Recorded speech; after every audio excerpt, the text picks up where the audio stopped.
Bienvenidos a su programa El Hombre Católico en el Mundo de Hoy, donde buscamos formarnos como adultos en la doctrina católica, llevando el mensaje del Evangelio a diversos ámbitos de la vida, fortaleciendo las virtudes cristianas fundamentales frente a las nuevas tendencias de pensamiento.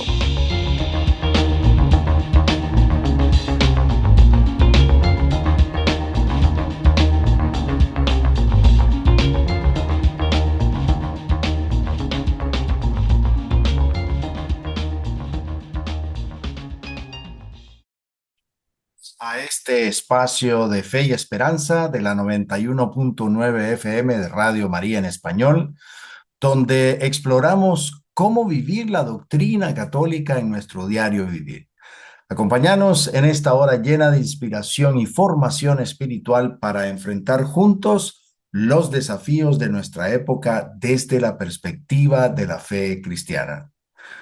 Mi nombre es Leo Janón y hoy no vengo a explicar un tema. Vengo a invitarte a contemplar un milagro que sigue vivo, a detenernos juntos ante una imagen que no envejece, sino un mensaje que no caduca y una presencia que tampoco se apaga.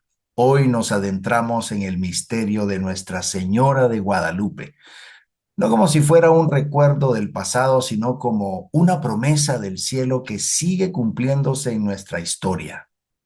Y es que Guadalupe no es solo una advocación mariana, es esa caricia de Dios hacia un continente herido, el abrazo de una madre que se plantó en medio del dolor y dijo: no estoy aquí, que soy tu madre. Hoy no vamos a estudiar una devoción, vamos a dejarnos evangelizar por ella, a mirar con el corazón cómo en medio de imposibles humanos María logró lo que parecía irreal, que es reconciliar culturas, encender la fe, sanar memorias y abrir un camino de esperanza. Acompáñame que estamos en tierra sagrada. Es un gusto, como siempre, compartir este momento con nuestros oyentes de Radio María en Washington, en Chicago, en Nueva York, en Boston, en Houston y en el sur de la Florida, así como con nuestra querida audiencia en YouTube, Facebook Live y otras plataformas en las redes sociales donde el Señor en su divina providencia nos permite llegar con este mensaje de luz y de verdad. Comencemos, como siempre lo hacemos, en el nombre del Padre, y del Hijo, y del Espíritu Santo. Amén. Ven, Espíritu Santo, llena los corazones de tus fieles y enciende en ellos el fuego de tu amor. Envía, Señor, tu Espíritu y todo será creado y renovarás la faz de la tierra. Oh Dios, que has iluminado los corazones de tus hijos con la luz del Espíritu Santo, haznos dóciles a sus inspiraciones para gustar siempre del bien y gozar de su consuelo. Por Cristo nuestro Señor. Amén. En este programa vamos a recorrer 4 momentos esenciales para comprender y celebrar el misterio de Nuestra Señora de Guadalupe. Primero nos vamos a detener en ese contexto histórico que preparó el terreno para su aparición. Un tiempo de conquista, de dolor, mucho dolor y de búsqueda espiritual profunda. Luego entraremos en el corazón mismo del milagro del Tepeyac, contemplando el encuentro entre el cielo y la tierra en la figura de Juan Diego y en el mensaje materno de María. En el tercer segmento vamos a descubrir cómo esta devoción ha crecido, ha florecido y se ha sostenido en la fe de millones a lo largo de los siglos, desde los hogares más sencillos hasta el respaldo profético de grandes santos y papas.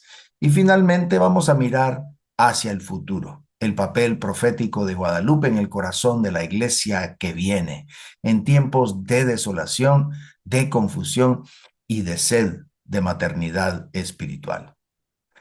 Quédense con nosotros, ya regresamos después de esta pausa. Bienvenidos al mundo de la fe y la reflexión. Es hora de sumergirse en el primer segmento del hombre católico en el mundo de hoy.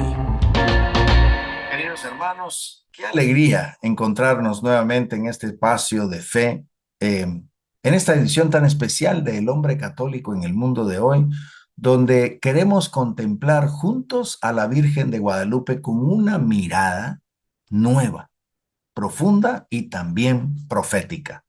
Hoy vamos a empezar este camino recordando que antes del milagro hubo una gran necesidad. Antes de la luz hubo oscuridad. Porque para que la Virgen brille hace falta que el alma esté sedienta. Y así estaba México del siglo XVI, herido, confuso, recién conquistado, con dos pueblos enfrentados completamente y un corazón indígena que había perdido su centro espiritual. Vamos a hacer este viaje al pasado, no como historiadores, sino como peregrinos del tiempo, para entender por qué la Virgen no vino como una aparición más, sino como una respuesta del amor del cielo a un pueblo que estaba roto. Cuando uno estudia el alma de las culturas precolombinas, especialmente las de centro de México, encuentra un profundo respeto por lo sagrado. Aunque tenían dioses con nombres distintos a los que conocemos en la tradición cristiana, pues el sentido de lo divino impregnaba todos los aspectos de la vida: el cielo, la tierra, el maíz, la luna, los nacimientos y las muertes. Y algo que siempre llama la atención es la centralidad de la figura materna en muchas de estas creencias. Por ejemplo, existía la veneración a Tonantzin, que significa nuestra madrecita. Y lo más sorprendente, este culto tenía su centro ahí mismo, en el Cerro del Tepeyac, el mismo lugar donde siglos después se aparecería la Virgen de Guadalupe. ¿Coincidencia? Difícil pensarlo así. Más bien, todo indica que el Señor en su infinita providencia ya estaba preparando ese lugar sagrado en el corazón del pueblo indígena, como si les hubiese sembrado una nostalgia de madre mucho antes de que ella se presentara. Y eso es lo que hace tan especial la aparición de la Virgen de Guadalupe. No fue una irrupción forzada ni ajena, sino más bien una respuesta perfecta a un anhelo que ya vivía en el alma del pueblo. María no vino a destruir la espiritualidad del indígena, sino a purificarla, a completarla, a encarnarla en sí misma. Vino a mostrarse como esa madrecita que tanto esperaban. Su rostro moreno, su forma de hablar, su cercanía, todo eso fue un abrazo de Dios al corazón herido de sus hijos.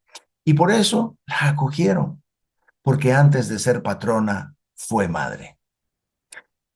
Se ha dicho también, y se ha escrito incluso en muchos lugares, que nos trajeron la fe, pero nos la trajeron amarrada a una espada.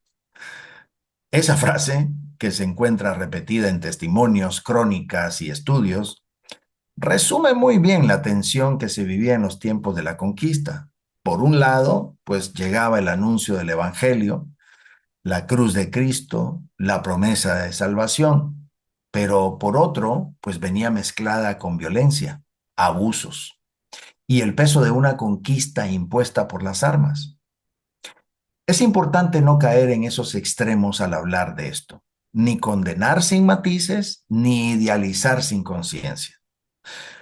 Muchos frailes, como Fray Juan de Zumárraga o Fray Bartolomé de las Casas, pues fueron verdaderos defensores del indígena, hombres santos que veían en ellos el rostro de Cristo sufriente. Pero también es cierto que la conversión que necesitaba el pueblo no podía lograrse por la fuerza, y en medio de esa contradicción algo faltaba, una presencia que hablara al corazón, no al miedo. Y entonces apareció ella, la Virgen de Guadalupe, que no vino con decretos ni con poder militar, vino sola, vino descalza, vino como madre. Su aparición fue una revolución silenciosa. donde la espada no había podido tocar el alma, ella lo logró con una mirada, con esa mirada de madre. Donde la prédica se había quedado corta, ella predicó con su ternura. Fue como si Dios dijera, ahora hablaré yo, pero hablaré con voz de madre. Y así, en solo unos años, millones, millones de indígenas abrazaron la fe cristiana, no por obligación, sino por amor. Entre los muchos elementos fascinantes de la espiritualidad indígena, hay uno que suele sorprender a quienes se acercan con ojos nuevos: la presencia femenina en lo sagrado.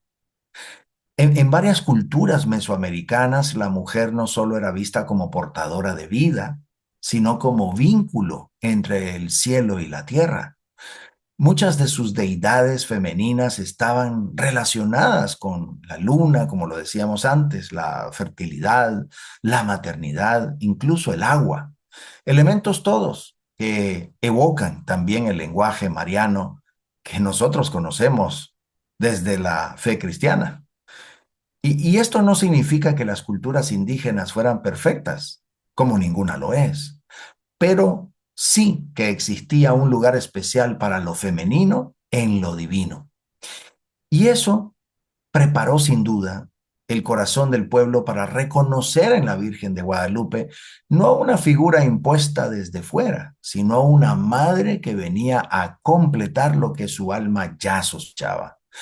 Como si la historia hubiese sido un susurro constante, que finalmente con María se volvía palabra clara. De hecho, la aparición de la Virgen no canceló la intuición espiritual indígena, sino que la redimió, la elevó, la bautizó. Donde antes había miedo a los dioses que pedían sacrificios, pues ahora había ternura de una madre que ofrecía consuelo.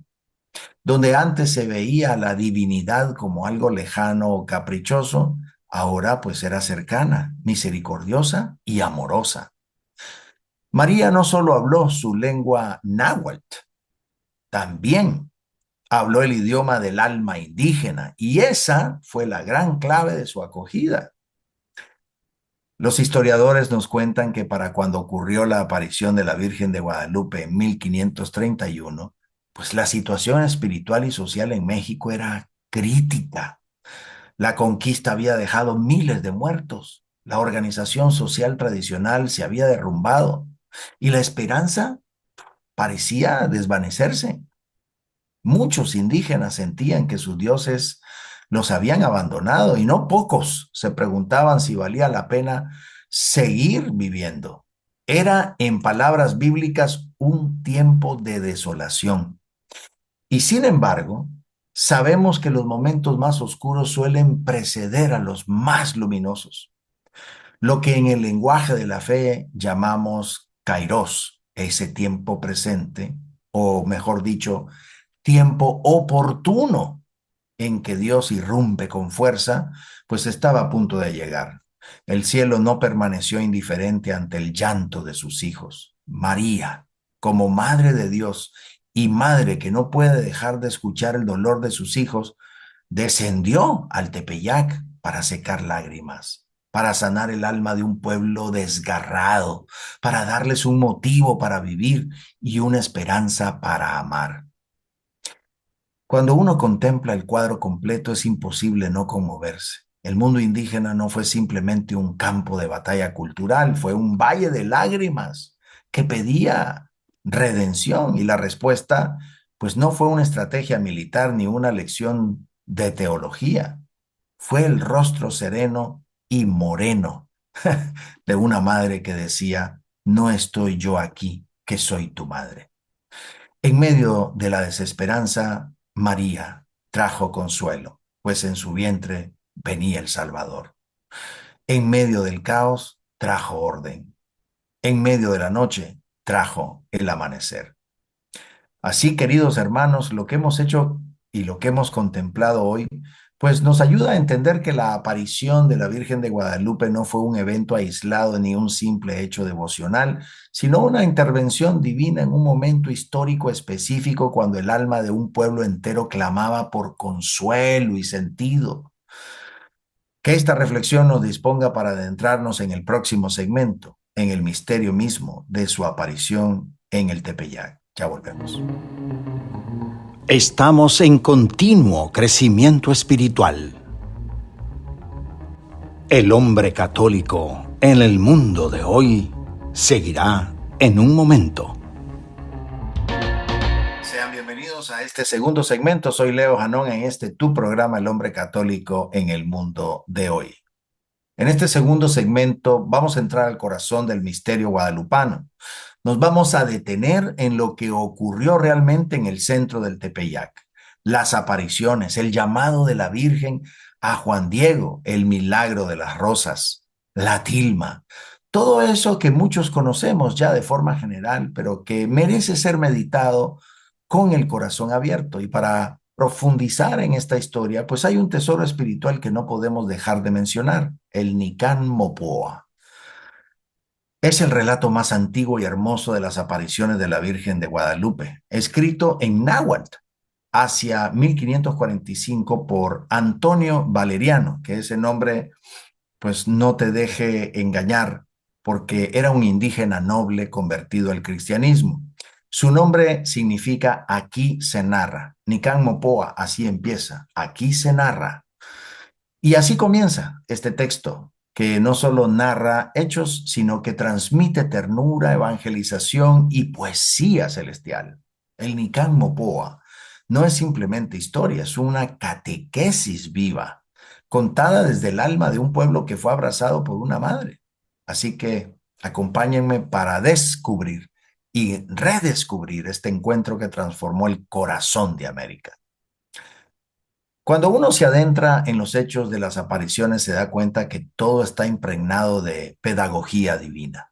El 9 de diciembre de 1531, un sábado muy temprano, Juan Diego Cuautl Atuatzin, un hombre indígena convertido recientemente al cristianismo, caminaba por el centro del Tepeyac rumbo a su clase de catequesis.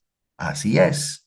Ahí en medio del silencio de la madrugada se escuchó un canto celestial, como de aves preciosas, y apareció una señora de belleza indescriptible, que lo llamó por su nombre, Juanito, Juan Dieguito. Y ella se presenta como la perfecta, siempre Virgen Santa María, Madre del Dios por quien se vive, y le pide que vaya ante el obispo para transmitirle su deseo de que se construya un templo, allí donde pueda escuchar las súplicas, curar las enfermedades, consolar los dolores y proteger a sus hijos. Juan Diego con humildad hace lo que le pide, pero no es creído, regresa triste y María aún así no lo abandona. Lo espera, lo consuela y le renueva el encargo. La madre no se impone, sino que educa en la confianza. Días después, el 12 de diciembre, ocurre el momento más emblemático, el milagro de las rosas y la impresión de su imagen en la tilma. Pero lo más bello no es solo el prodigio material, sino el diálogo que lo antecede. María le dice a Juan Diego, preocupado por la salud de su tío, ¿no estoy yo aquí que soy tu madre? ¿No estás acaso bajo mi sombra? Wow, esas palabras recogidas en el Nican Mopoa son de las más profundas de todo el relato. Son palabras que siguen tocando el corazón de millones hasta hoy, porque no solo fueron para Juan Diego, sino para vos y para mí. El Nican Mopoa es mucho más que un documento, es una obra maestra de la evangelización inculturada, escrita por ese indígena evangelizado, Antonio Valeriano, hacia 1545. Fue redactado incluso en náhuatl clásico, no en latín ni en castellano, lo cual ya dice mucho, significa literalmente aquí se narra o aquí se cuenta. Eso significa Nican Mopoa. Y así comienza este texto que transmite con gran belleza la historia de las apariciones, pero lo hace con un tono tan maternal, tan delicado, tan lleno de alma, que al leerlo, pues uno no siente estar ante un texto religioso cualquiera, sino frente a un abrazo narrado. El estilo del Nican Mopoa está lleno de diminutivos, de cariño, de respeto. María no habla como reina distante, sino como madre amorosa. Se dirige a Juan Diego llamándolo Juan Dieguito, el más pequeño de mis hijos, y le explica su deseo de estar cerca de todos los que sufren. Es un lenguaje que no solo evangeliza, sino que enamora. Por eso este texto es considerado por muchos como el corazón espiritual de Guadalupe y ha sido una fuente de meditación para generaciones enteras. Es importante también entender que el Nican Mopoa fue una forma de resistencia espiritual. En un tiempo donde la voz del pueblo indígena estaba siendo silenciada, pues este texto permitió que su experiencia de fe fuera contada con su propia voz, su propia lengua, su sensibilidad. Es decir, no fue escrito para convencer teológicamente, sino para narrar desde el alma. Y eso lo hace tan poderoso, porque es precisamente ahí en lo más humano donde la Virgen quiso dejar su huella divina. ¿Por qué el mensaje entonces de María fue tan eficaz para evangelizar? Bueno, pues muchos historiadores y teólogos se han preguntado, ¿cómo fue posible que en tan solo unos años después de las apariciones millones de indígenas abrazaran la fe cristiana? Y la respuesta sin duda tiene nombre, María de Guadalupe. Porque lo que no logró la fuerza de la espada, ni tampoco el argumento del catequista, lo logró la mirada de una madre. La Virgen no vino a imponer una religión extranjera, vino a presentar al Dios vivo en un lenguaje que el corazón indígena podía entender, el lenguaje del amor, de la ternura, de la cercanía. Uno de los aspectos más poderosos de su aparición fue la manera en que rompió el miedo. En un mundo donde muchos dioses antiguos exigían sacrificios y donde la vida humana valía poco, María aparece como una figura completamente distinta. Ella no pide sangre, ofrece consuelo, no exige, se dona, no juzga, abraza. Y eso desarma a cualquier creencia. El pueblo indígena no vio en ella un instrumento del opresor, sino una respuesta del cielo a su sufrimiento. Pero además hay un detalle profundamente revelador. Mientras esto ocurría en América, Europa sufría la gran ruptura de la Reforma protestante. Millones de fieles abandonaban la iglesia a causa de los abusos, de la corrupción, de las herejías y las divisiones internas dentro de la iglesia. Pero misteriosamente, en el otro extremo del mundo, en estas tierras recién descubiertas, la iglesia florecía como nunca antes. De hecho, hay registros históricos que indican que el mismo número de almas que se perdía en Europa por la Reforma, pues era el que se ganaba en América con los bautismos indígenas. Incluso fue tal el deseo de abrazar la fe de muchos indígenas que los misioneros franciscanos recibieron un permiso especial del Papa para abreviar el rito del bautismo, de forma que pudieran atender a las multitudes que se acercaban día tras día. Y esto no fue solo una expansión territorial, fue una restauración espiritual impulsada por el corazón de una madre. Y ahí en el centro de esta historia, pues hay un hombre humilde, silencioso, obediente, un laico indígena convertido, que fue elegido para ser el mensajero de la Reina del Cielo, Juan Diego Cuatl Atuatzin, cuyo nombre significa el que habla como águila. Fue el puente entre dos mundos, el antiguo y el nuevo, el indígena y el europeo, el cielo y la tierra. Y lo más hermoso es que María no lo eligió por su poder ni por su sabiduría, sino por su pequeñez. Cuando el obispo no le cree, Juan Diego no se revela ni abandona. Vuelve a la Virgen, le cuenta con dolor lo ocurrido y le pide que envíe a otro más digno que él. Pero ella insiste, es necesario que tú vayas, Juan Dieguito. Qué lección tan profunda. Dios no necesita grandes talentos, sino corazones disponibles. Es en Juan Diego donde vemos lo que significa ser instrumentos de Dios sin buscar protagonismo, simplemente por amor. Imagínense, y después del milagro, pues Juan Diego se retira a vivir cerca del templo que se construye en el Tepeyac, donde se pasa el resto de sus días en oración, servicio y humildad, custodiando la bendita, milagrosa tilma.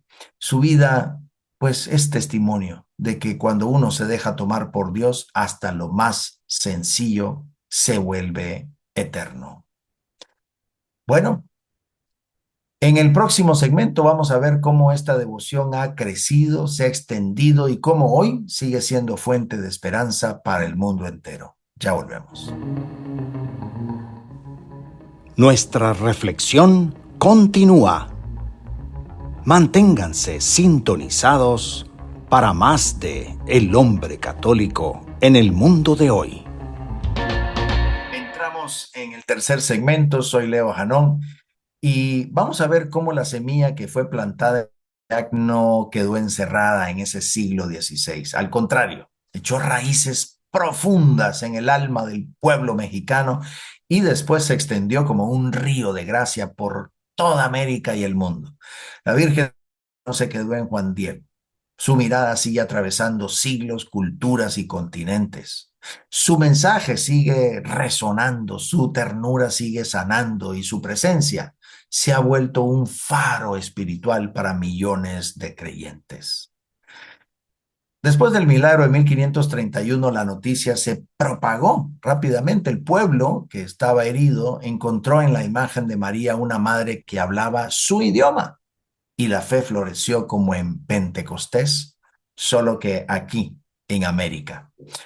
Lo más impresionante no fue una campaña institucional ni una estrategia eclesiástica, sino que la devoción se expandió desde el corazón mismo del pueblo.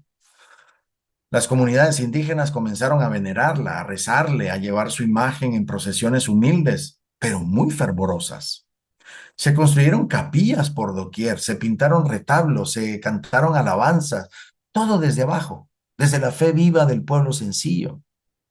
Y a lo largo de los siglos, pues la devoción guadalupana sobrevivió guerras, persecuciones, crisis políticas y momentos de oscuridad, pero nunca se apagó. Fue como una llama encendida en lo profundo del alma colectiva, incluso en tiempos en que la religión fue perseguida, como durante la Guerra Cristera, pues los fieles siguieron ocultando estampas, haciendo altares improvisados, rezando novenas clandestinas. Es decir, la Virgen no necesitó decretos, bastó su amor para permanecer. Y lo más hermoso es que su culto se volvió puente de unidad. La Virgen de Guadalupe es venerada por indígenas, mestizos, criollos, campesinos, empresarios, niños, ancianos, y no solo en México, sino en toda América, incluso en el mundo entero. Se convirtió en símbolo de identidad espiritual y a la vez en una madre universal. En cada altar doméstico, en cada iglesia rural, en cada parroquia urbana, su imagen sigue diciéndonos, no estoy yo aquí que soy tu madre.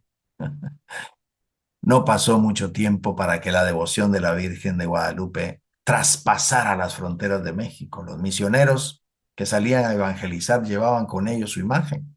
Los laicos migrantes forzados o voluntarios, pues llevaban su estampa en la maleta y en el alma. Así llegó a Centroamérica, a los Andes, al Caribe y más tarde a los Estados Unidos, a Europa y hoy incluso a Asia y a África, donde se celebran misas guadalupanas con danzas, flores, fervor. En los Estados Unidos, por ejemplo, donde hoy muchos católicos hispanos luchan por mantener viva su fe en medio de un mundo muy secularizado, pues la Virgen de Guadalupe se ha convertido en una bandera de esperanza, de dignidad y de identidad. Ella es la madre que protege a los migrantes, la que consuela a los que están lejos de casa, la que recuerda a todos que no están solos. Basta mirar la cantidad de parroquias dedicadas a ella o la manera en que cada 12 de diciembre las iglesias se llenan de fieles a las 5 de la mañana para cantarle las mañanitas. ¡Qué ternura! Para darnos cuenta de que esta devoción sigue viva, sigue muy poderosa y actual. Y no podemos olvidar que incluso en el Vaticano, nuestro querido San Juan Pablo II proclamó a la Virgen de Guadalupe emperatriz de las Américas y confió a su intercesión el continente entero.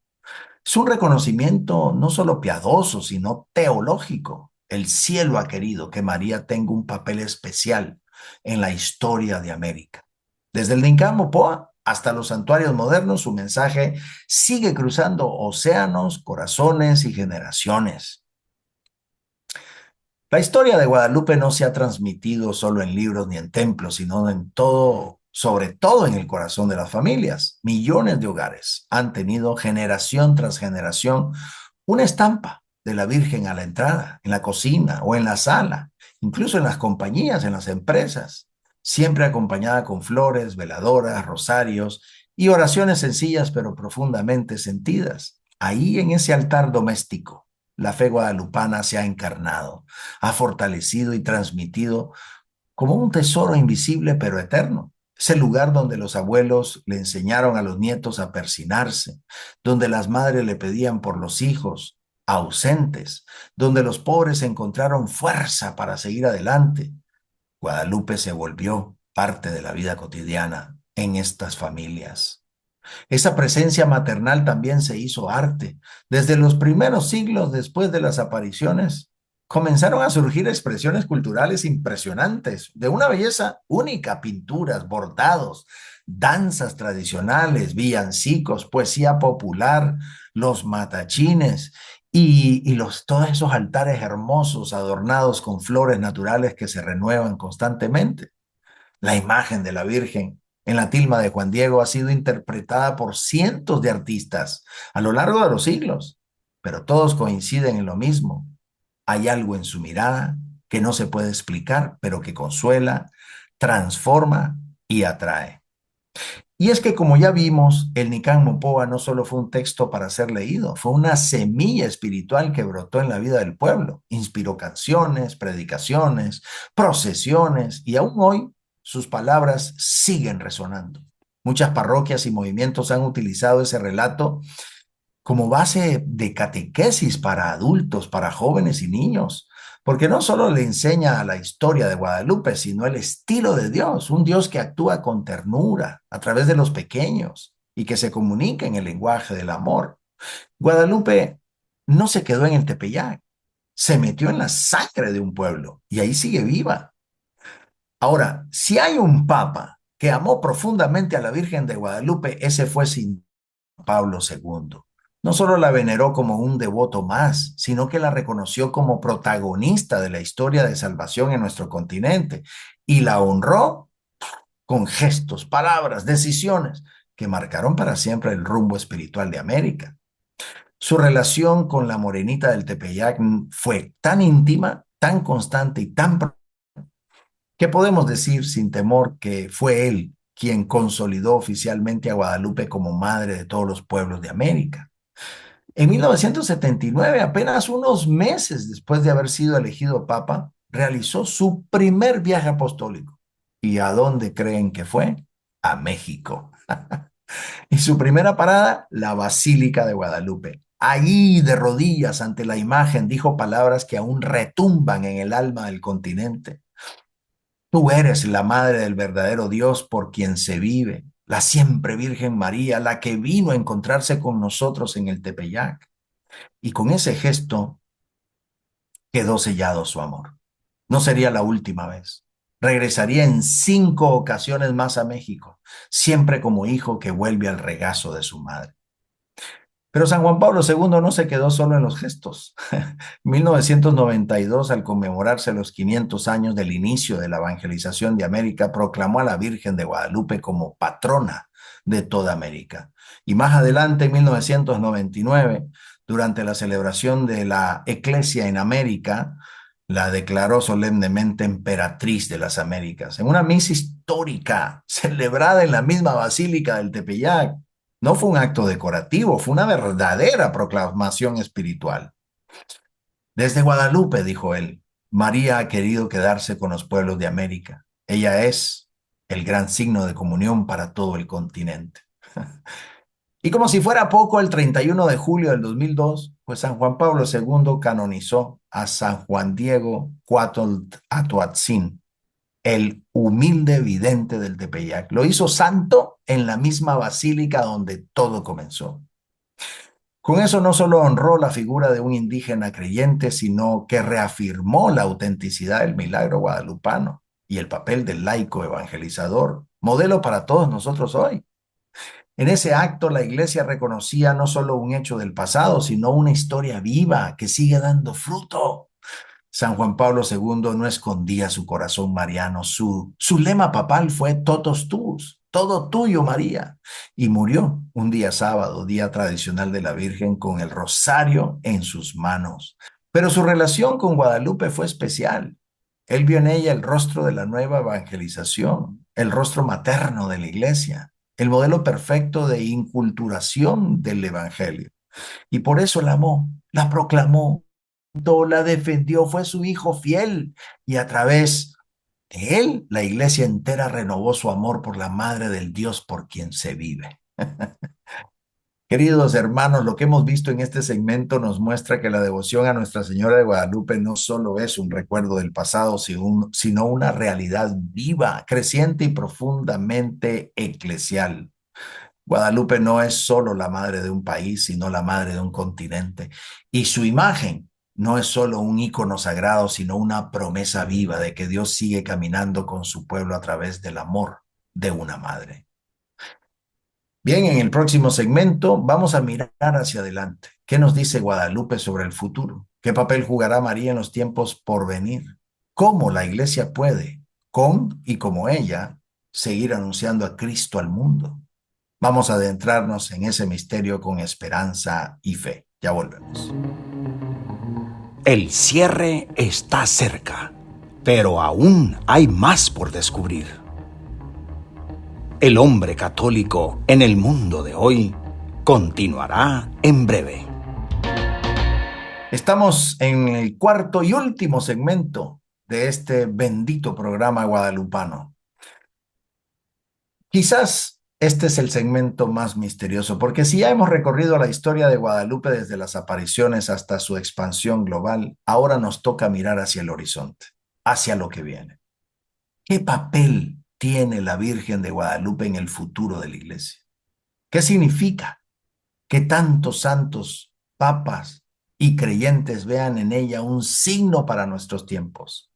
¿Será que como en el siglo XVI, cuando el mundo se sacudía con la reforma y el sufrimiento de los pueblos, también hoy María se nos da como un refugio y una profecía? San Juan Pablo II lo dijo con firmeza: el futuro de la iglesia en América pasa por Guadalupe. ¡Wow! Eso es verdaderamente terminante, fuerte. Y no lo dijo en sentido poético, lo dijo como quien ha comprendido que en medio del secularismo, la deshumanización y el desgaste espiritual del mundo moderno, pues la ternura de una madre puede ser el camino más eficaz para volver a Cristo.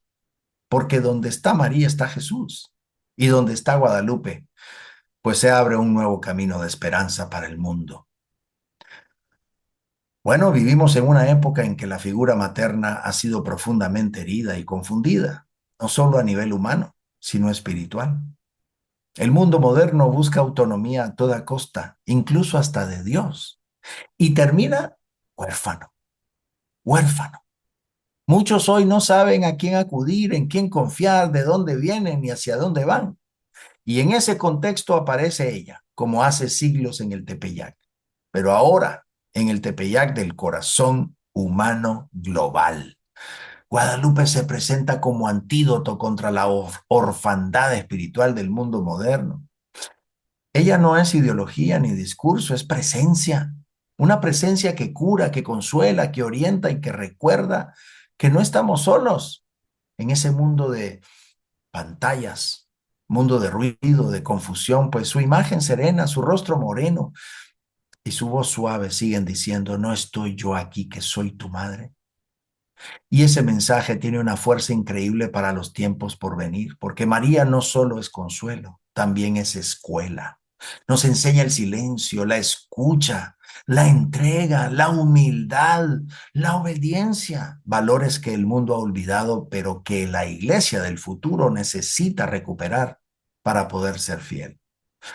Por eso Guadalupe no es un recuerdo del pasado, es profecía del mañana.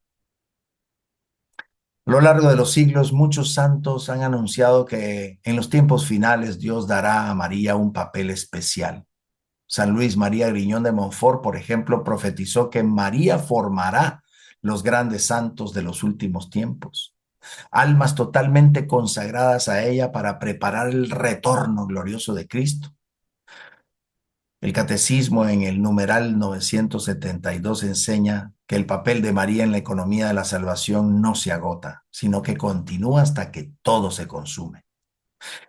En este contexto, Guadalupe brilla con una luz nueva, porque ella no vino con discursos teológicos complejos, sino con la fuerza de la ternura encarnada en una imagen y un mensaje de amor. Su imagen en la tilma es un icono escatológico que contiene símbolos del cielo, del sol, de la luna, de la nueva creación. Es como si el cielo nos hubiera dejado una bandera para resistir la batalla espiritual de estos tiempos. Y no es casual que sea una mujer la que la lleva. Muchos también han visto en el mensaje de Guadalupe un eco del Apocalipsis, una mujer vestida de sol, con la luna bajo sus pies. ¿No es esa la imagen de la tilma? ¿No será que Dios nos ha dejado en Guadalupe una señal del cielo para los tiempos difíciles que la iglesia atraviesa y aún atravesará? Pues Guadalupe entonces no solo consuela, también prepara, forma discípulos, fortalece la esperanza, enseña a vivir con los ojos fijos en Cristo. Una de las grandes tensiones actuales en la iglesia es cómo hablar de María sin que parezca que se le resta lugar a Cristo. Y sin embargo, no hay gloria más grande para Cristo que haber hecho de María su reflejo más perfecto. Ella no es una redentora paralela, como temen algunos. Ella es la criatura plenamente redimida, el lugar donde Dios se hizo carne y donde la humanidad fue transfigurada por la gracia. Y por eso la fe del pueblo no se equivoca cuando se abandona confiadamente en ella. La verdadera gloria de María no proviene de una doctrina discutida o de un título humano, sino de su actitud de total humildad ante Dios. Ella no se defendió a sí misma, no reclamó derechos, no buscó protagonismo, simplemente dijo, he aquí la esclava del Señor. Y en ese acto, Dios la exaltó. Fue el mismo Cristo quien desde la cruz nos la entregó como madre. Hijo, he ahí a tu madre. Y luego en el Apocalipsis, el cielo la presenta como la mujer vestida de sol, la coronada con estrellas, combatiendo contra el dragón.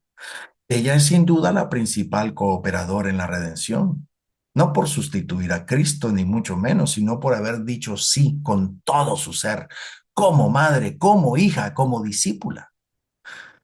En este tiempo de confusión espiritual y orfandad eclesial, no necesitamos defendernos, necesitamos como María dejarnos defender por Dios. Y Él en su infinita ternura ha querido que su mejor abogada sea una madre que no se impone, pero cuya presencia transforma, una madre que no busca honores, pero que restaura la maternidad de la iglesia ante los ojos de sus hijos, como aquella madre de los macabeos que animó a sus hijos a darlo todo por Dios, la vida. Hoy María también anima a sus hijos a mantenerse firmes, a confiar y a no retroceder, porque el que se abandona como ella también será exaltado como ella. Y en tiempos como estos, la ternura materna será el arma más poderosa. Uno de los milagros más incomprensibles y menos predicados del acontecimiento guadalupano fue la respuesta del pueblo indígena. ¿Cómo es posible que aquellos guerreros indígenas, formados en el honor, la resistencia y el orgullo de sangre, se hayan entregado por millones a un mensaje de paz? ¿Es posible que en vez de rebelarse a los conquistadores con violencia, eligieran rendirse ante una mujer morena con rostro de madre? Eso no fue estrategia humana, fue el milagro del poder del no poder. del amor que desarma, de la ternura que vence. La Virgen de Guadalupe no vino a abolir su cultura, vino a amalgamarla, redimirla, integrarla en el corazón del Evangelio con ese niño Jesús en su vientre, ese verdadero redentor en ella. Por eso se presenta con símbolos indígenas, su túnica, su cabello suelto, la flor náhuatl en el vientre. Ella no vino a borrar la identidad, sino a potenciarla desde la inocencia y la pureza de los sencillos. Por eso el pueblo no se resistió, la reconoció como madre. Y esa sangre indígena, unida ahora a la cruz de Cristo, pues se volvió un canal inmenso de santidad. Lo que María logró fue imposible para el mundo: transformar la historia sin violencia, transformar la muerte en vida, transformar el orgullo en docilidad. Y eso solo lo logra una madre. Eso solo lo logra Dios en ella, en una criatura que ya es toda suya. Eso es Guadalupe. Y eso es lo que la iglesia necesita hoy: dejarse transformar, ser vestida por Dios, ser llevada donde no quiere ir para volver a ser madre del mundo con María como estrella. Queridos hermanos, llegamos al final de este programa, pero no al final del mensaje, porque Guadalupe no termina. Guadalupe es promesa viva. En ella la iglesia ve su camino, un camino de humildad, de unidad, de ternura, de victoria sin violencia. Y si hoy el mundo parece caminar hacia el abismo, María vuelve a aparecerse en el alma de sus hijos, recordándonos que el futuro no está en el poder, sino en el amor, que el cristiano de mañana será el que se deje transubstanciar por la gracia como María. Que la fe no es una ideología, sino una madre que nos toma de la mano, y que aún en los tiempos más oscuros no debemos temer, porque ¿acaso no está ella aquí, que es nuestra madre? Cerremos a nuestro querido Dios, a nuestro querido Jesús, con esta oración. Jesús, me fío de ti, te quiero, te adoro, te doy gracias, te pido perdón, te pido gracias, y me ofrezco a ti como María. Madre de la misericordia, Madre buena. Tú que trajiste el Salvador al mundo, eres Madre y Reina de este suelo como lo eres de nosotros en el cielo. Madre del verdadero Dios por quien se vive, morenita del Tepeyac, enséñanos a confiar como Juan Diego, a escuchar como los sencillos y a caminar contigo en el medio del dolor. Vos que hablaste en náhuatl con voz del cielo, que vestiste signos de una cultura herida, hacenos puentes entre los pueblos, abrazo entre las diferencias y signo de esperanza en medio del caos. Vos que hiciste posible lo imposible, construyendo unidad sin guerra y sanando con ternura lo que la espada rompió. Haced de nosotros instrumentos de paz, guerreros de la fe con el alma del amor. Madre guadalupana, que la pregunta que hiciste en el Tepeyac, ¿no estoy yo aquí que soy tu madre?, resuene en nuestra alma en cada noche oscura y sea nuestro refugio, nuestra fuerza y nuestro consuelo en la batalla. Bendice con tu amor a Radio María, a su equipo administrativo, a sus voluntarios, a su audiencia, a todas las ciudades donde nuestra transmisión llega, a sus gentes creyentes y también a los confusos que desdeñan tu amor y no te aman. Madre, Madre Santa, danos la paz y danos el amor, danos al Padre, al Hijo y al Espíritu. Danos con tu gracia la gracia de ser santos, la gracia de ser buenos. Amén, amén, amén. Y nos bendecimos en el nombre del Padre, y del Hijo y del Espíritu Santo. Amén. Gracias por acompañarnos, esperando que esta hora de fe y reflexión haya sido luz para tu conciencia y fuego para tu corazón. Nos encontramos la próxima semana con más inspiración para vivir como auténticos discípulos de Cristo. Hasta entonces. Estuvo con ustedes el hombre católico en el mundo de hoy. Esperamos haberles guiado hacia una comprensión más profunda de su fe, permitiéndoles aplicarla en su vida diaria y contribuir al bien común y a la transformación positiva del mundo. Los esperamos, con el favor de Dios, en nuestro próximo programa.